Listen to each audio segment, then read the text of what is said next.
Beloved, please pray with me. May the words of my mouth and the meditation of our hearts together be acceptable and pleasing in your sight, O God, our rock and our redeemer. Amen. According to dictionary.com, cancel culture refers to the practice of withdrawing support for public figures and companies after they have done or said something considered objectionable or offensive. It's generally discussed as being performed on social media in the form of group shaming. I want to extend the definition of cancel culture to include the regular Joe or Jane or whomever, as well as to note that it can and does happen in contexts besides social media, the office, faith communities, social justice group, and so on. We can also zoom out even further and argue that beliefs and the objects that represent them can be canceled. The preacher in the book of Ecclesiastes said it best when he wrote, there is nothing new under the sun. Cancel culture isn't new. It's just that the speed and the breadth of media makes it more of a thing, which is certainly terrifying. To find oneself being canceled without any sense of due process means that things can quickly devolve into a hot mess. Often, cancel culture gets characterized or mischaracterized as a phenomena that's solely the purview of the left. Politically correct behavior run amok, but that is a characterization because it happens all along the political spectrum. It can be said that cancel culture even exists in the Bible. You can go so far as to argue that the first example was Adam and Eve, whom God banished from the Garden of Eden after they partook of the tree of the knowledge of good and evil. And then there's today's gospel reading, where we are provided with a kind of cancellation algorithm for dealing with a congregation member who sins. First, bring the matter to their attention in private. If they don't hear you, then include others. If they still don't, then bring the matter to the congregation. If they still don't, then treat them as you would a pagan or a tax collector. And as I'm sure you can surmise, pagans and tax collectors are two classes of people who were clearly on the margins of society. Again, my point here is that cancellation is a phenomena as old as our social species, which means that it is worth delving deeper rather than oversimplifying it as something recent and the product of the politically correct left. Moreover, we should be suspicious of this oversimplification because beneath it often lurks a kind of longing for a world where actions do not have consequences. Or put another way, where those, especially those in power, can act with impunity. Now, I've been fortunate enough to be part of spirited discussions about cancel culture, its pros, its cons. And one insight that has stuck with me is that cancellation can be an effective tool, particularly for those on the margins who do not have other recourse.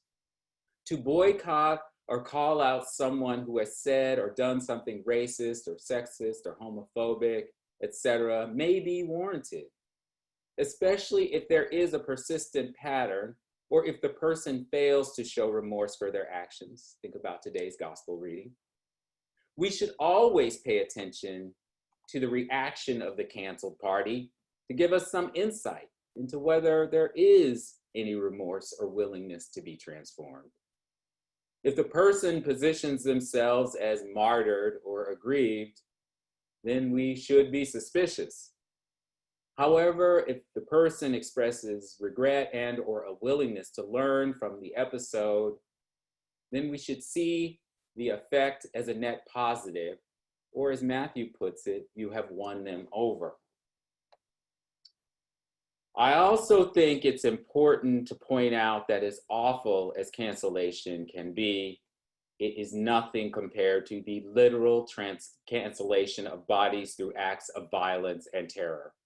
And it is crucial that we draw the distinction between social ostracism and sanction on the one hand, and lynching and murder on the other. No, Clarence Thomas, there is no such thing as a high-tech lynching.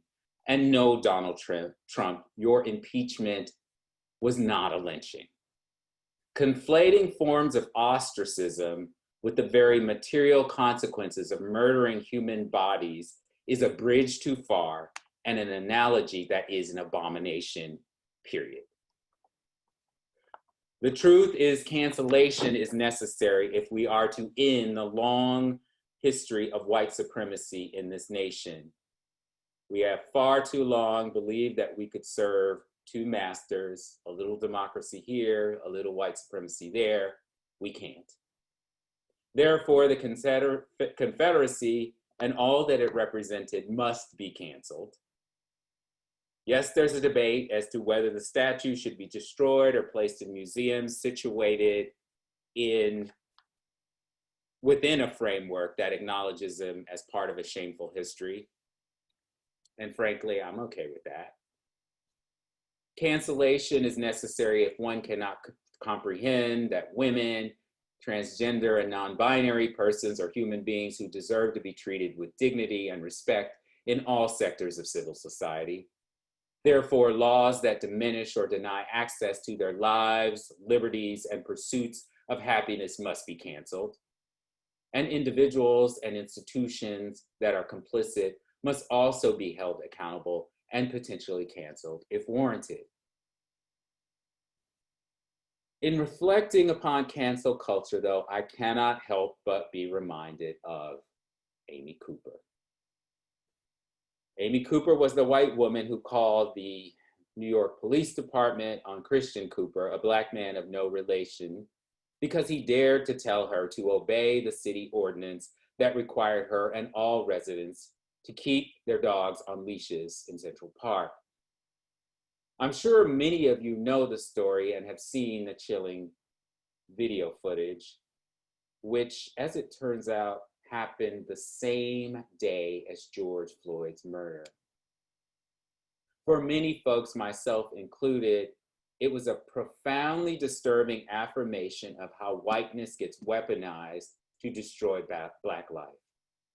As you watch it, you see a white woman employing a tactic as old as this country, that of a white woman imperiled by a dangerous, menacing Black man. It's a tactic that has been the basis of racial terrorism in this country, the spark that has led to countless lynchings and race riots, see Tulsa, Rosewood, and so on. In the video, she makes it clear that she will call the cops and tell them that a Black man is terrorizing her. It's not just a man, but a Black man. She knows that Black is key. She knows that his Blackness signals to the police that lethal violence may be necessary to rescue her. She becomes increasingly shrill. It happens with breathtaking speed. Luckily, Christian is filming the whole episode, but the outcome was in no way guaranteed. Christian could have easily wound up another Black man murdered by police while the whole episode was caught on video. The video went viral, and as a consequence, Amy Cooper lost her job, her dog, and ended up banished or canceled. On July 6th, the Manhattan District Attorney announced that Amy Cooper had been charged with filing a police report, a misdemeanor with a penalty of up to 1 year in jail. She is scheduled for arraignment next month on the 14th. A debate ensued about whether charges should be pressed against her for her actions. Christian Cooper noted that he would refuse to cooperate with the authorities and said that he believed that she had suffered enough. Then more debate ensued about whether his forgiveness of her is itself problematic a well-worn, tired trope about Black folks' magnanimity in the face of white supremacist atrocity. But in this, I ask the following questions. What did Amy Cooper learn? Did she understand the gravity of her actions? And how is she different now? And what evidence do we have that she will not re-offend in the future?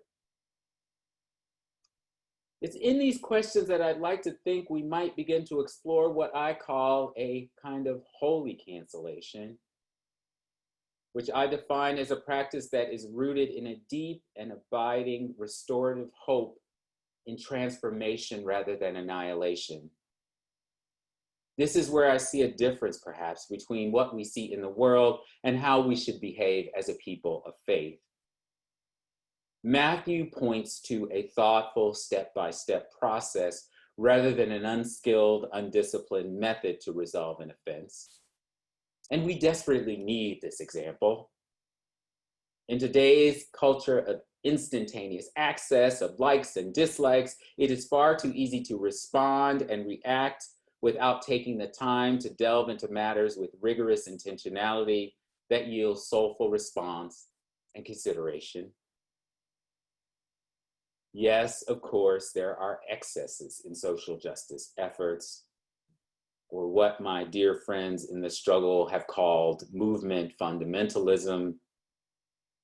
The analysis is solid, they say, but it's the execution that's unskilled, often coming from a place of trauma.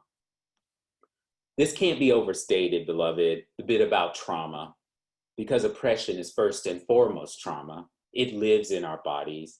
And when our reptilian brain gets activated, our executive functioning goes offline and all bets are off.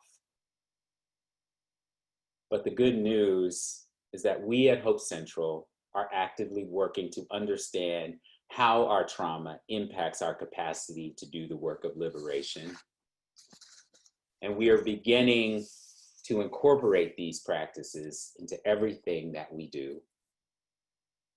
The result is, I hope, that we are better able to settle into our bodies and our souls and treat each other more tenderly and fiercely as a result. When we center ourselves in love, our great work of reparations specifically, and the liberation work in all forms generally, becomes something entirely different. And instead of cancellation as retribution, it becomes a central tenet of our faith. It becomes resurrection. Amen.